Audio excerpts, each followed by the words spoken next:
блогер. Кто-то в комментарии под программой с участием Виолетты Дичковской «Мисс Якутии 2010» написал, что я своей малярной кисточкой до уровня Голливуда довожу свои глаза, но о остальном своем теле я совершенно забываю. Именно поэтому сегодня я решила эту оплошность несколько исправить, и в кресле гостя одна из самых сексуальных бизнесвумен города Якутска, леди Натали. Здравствуй, Наташа. Привет, Эмилия. Откуда это вообще пошло? Само название леди Натали. К тебе же в основном все обращаются не Наташа, не Натуся, не Наталья Афанасьевна, а в основном же леди Натали. Это после того, как ты открыла свой второй бизнес? Меня сейчас называют Наташа Кронос. Наташа Кронос? Да. Я, насколько, по крайней мере, в моем даже мобильном, ты записана как исключительно леди Натали. У тебя два бизнеса. Совершенно верно. Один это мебельный, а второй это корсеты, магазин нескромной одежды. Какой тебе ближе и как тебя на всех хватает? Ты знаешь, я как-то в обоих бизнесах чувствую себя одинаково хорошо, то есть оба мне по душе, собственно, как первый, так и второй. Хватает абсолютно на все. Даже на себя. И на себя. Вот я хотела сказать, что ты всегда прекрасно выглядишь. Спасибо. Абсолютно. Это не комплимент, это констатация факта. Создается впечатление, что ты не жалеешь ни сил, ни времени, ни денег на себя любимую. Это как действительно так? Долго ли ты смотришься в зеркало? Как часто? Абсолютная правда, что не жалею, возможно, силы времени. Но, конечно, спасибо моей маме за то, что я такая. Много дала природа, что-то пришло с годами. Я фитнесом занимаюсь постоянно. С университетских лет так и не бросаю. Танцы. Ну, а зеркало, оно само по себе существует, но максимум 15 минут в день на макияж и вперед на работу. Тебя все считают сильной женщиной, я думаю, ты сама этого не будешь отрицать на самом деле, да? Сложно ли быть сильной женщиной? Сложно ли быть бизнес-вумен, именно женщиной, которая занимается бизнесом в городе Якутске? На самом деле быть несложно, учитывая все, что у меня было в жизни, но это пришло, да, жизнь сделала меня сильнее. Мне это нравится. Серьезно? Да. То есть ты не можешь себе позволить где-то расслабиться? Я могу себе позволить все, и расслабиться, и быть сильной. И, может быть, где-то отдать слабинку, я же женщина, как иначе. Такая красивая женщина, ухоженная, но не может быть такого, чтобы о чем-то не мечтала. О чем мечтает Наташа Кронос, леди Натали? Я мечтаю о личном самолете, о домике на берегу моря, тихой семейной жизни. Есть ли вообще такое, за что тебе до сих пор стыдно? Может быть, какие-то поступки в детстве? По-моему, нет. Я как-то себя очень хорошо чувствую в этой жизни и не считаю, что были... Даже если были ошибки, это уже прошлое, которое закрыто. А стыдно нет, тем более, ни за что. Вот так вот. Ты ходишь в церковь? Ты веришь в Бога? Ты знаешь, самое интересное, что в церкви я была сегодня. Беспокоилась перед записью? Нет, я знала, что будет запись, но так совпало, что я была так скромно одета, не накрашена, и действительно собиралась сегодня с утра, я заехала в Преображенскую церковь, я поставила свечи, но на самом деле это делаю нечасто. Почему? Времени не хватает? И времени не хватает, Или но... идешь, когда только прижмет? Нет. Я живу в общем и целом, я живу с верой внутри себя, и не только это в Бога, это там в бесконечный разум. Я книг много по самопознанию почитала за последнее время, и, в общем-то, пришла к мнению, что очень важно, что творится у человека в голове, в мыслях. И верить очень важно не просто в Бога, а вот во все самое лучшее, как я говорю, дорогое, любимое, ценное. Мы пришли в этот мир для любви, изобилия, счастья. То есть Бог не может желать нам каких-то несчастий или бед. Если что-то приходит, то значит мы это можем пройти. Жизнь показывает, что так действительно существует. То есть Бог посылает исключительно те нам проблемы, преграды, которые мы можем обязательно пройти. Какие самые сложные преграды были в твоей жизни, которые ты смогла пройти, которые тебе очень сильно запомнились? Конечно, самое большое потрясение в моей жизни – это смерть любимого человека, мужа, отца моих детей. И вот первые полгода после этого трагического события, это абсолютно черная полоса моей жизни, которую действительно пришлось пройти, пронести. Что-то остается до сих пор, какие-то отголоски, но тем не менее меня жизнь закалила, знаешь, так. То есть ты, можно сказать, что ты это испытание прошла? Ну, конечно, я его прошла, и вот то, что сейчас называется во мне вот какой-то силой, стержнем, который заковался, это именно было вот связано с этими событиями. Мы с тобой ни разу на самом деле об этом не разговаривали, но я слышала от наших общих друзей о том, что когда у тебя скончался супруг, началась там очень нехилая битва за вот бизнес, да, между родственниками супруга, да, и между тобой. Что вплоть до того, якобы говорили, что тебе обстреливали машину, обстреливали тебе окна твоей дачи, там, да, что ты возвращаешься там с магазина буквально, там лобовое стекло у тебя пробито, причем это было не раз, и ты обращалась в органы, а в итоге там как бы ничего. Это действительно такое было? Почему ты улыбаешься? Понятие. Ну а что мне заплакать сейчас? Да, было. Страшно было? И кто это, что это было? Ну, слава богу, что я не пострадала. Да, была пуля и в окне. Дачу не надо трогать там. До дачи еще не добрались, да?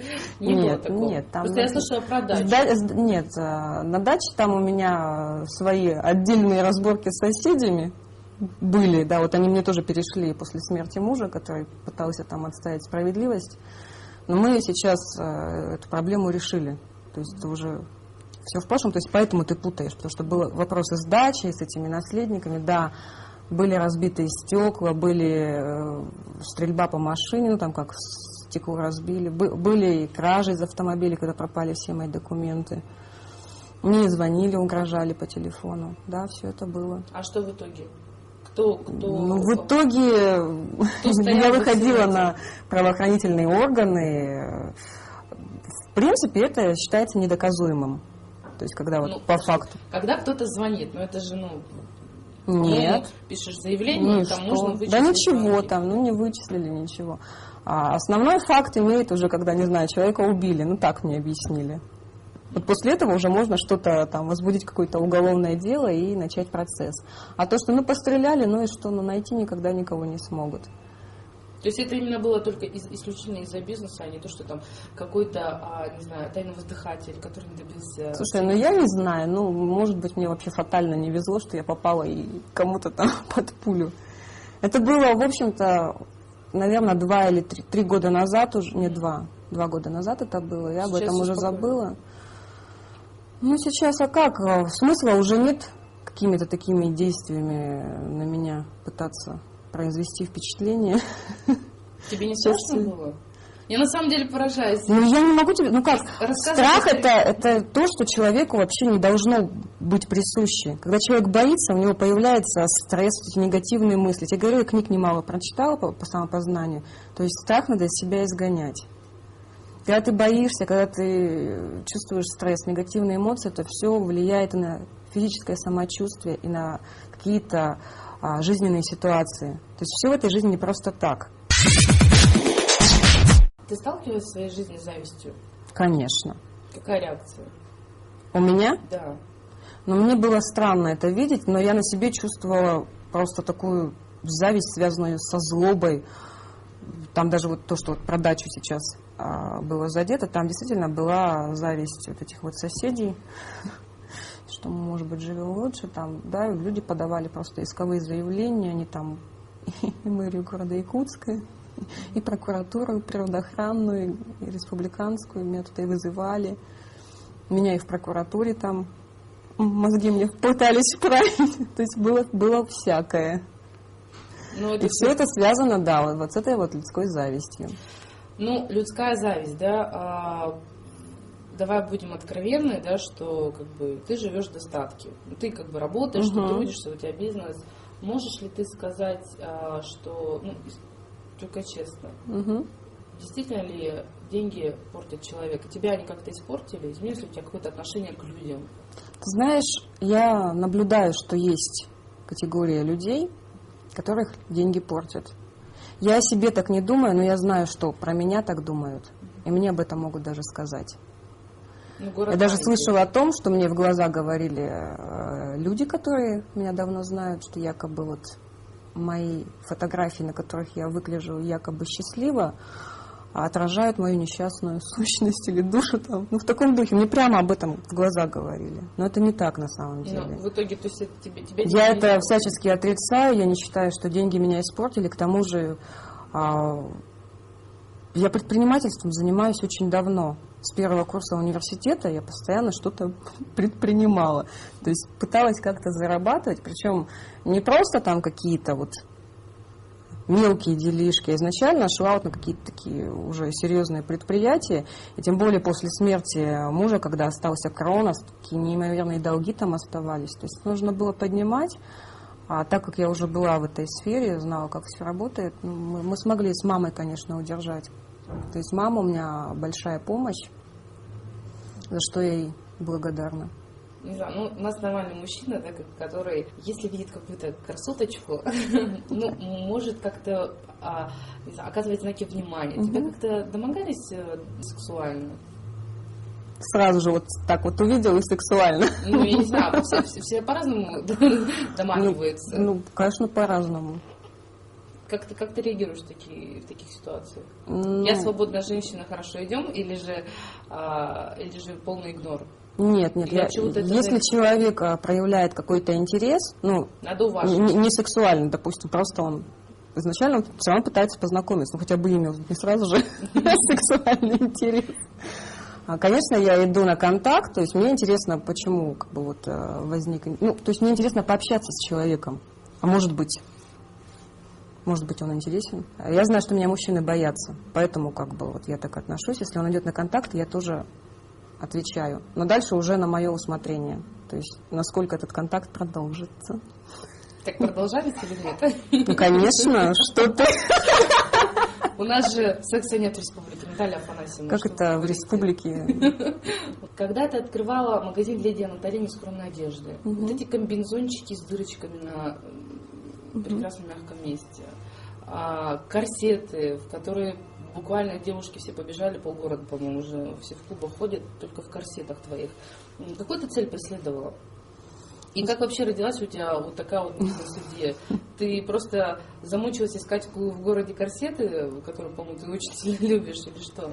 Нет, ну, во-первых, начнем с того, что не все их носят. Мне бы, конечно, хотелось, чтобы их больше носили. Знаешь, самое интересное, что мне нравится, когда женщина покупает корсет, при этом у нее, ну, может быть, есть лишний килограмм, но она покупает для того, чтобы его одеть. Это очень хороший стимул, чтобы носить такую красивую вещь. Один знакомый очень интересовался, сколько у тебя ночнушек в домашнем гардеробе. Ночнушек мало. Я сплю без одежды. Я тоже, да. Но их немало, но я не считала. Если бы у тебя была возможность выбрать мужчину или женщину, что бы ты выбрала? Родиться? Да. Мне удобно быть женщиной. Ты можешь сейчас, вот напоследок, сказать от имени всех женщин, я тут самоудаляюсь, как бы, да, я сейчас телеведущая, типа, опровергнуть, либо подтвердить, действительно ли для женщин, о чем постоянно ведутся споры, имеет значение размер?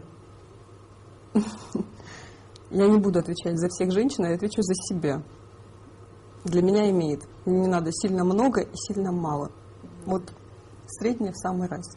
У тебя, кажется, в жизни на сегодняшний день есть все, что может пожелать, наверное, каждая девушка, каждая женщина. У тебя есть дети, 2 прекрасные дочери, да? У тебя есть бизнес, причем не один, у тебя есть недвижимость, ты можешь позволить себе куда-то поехать.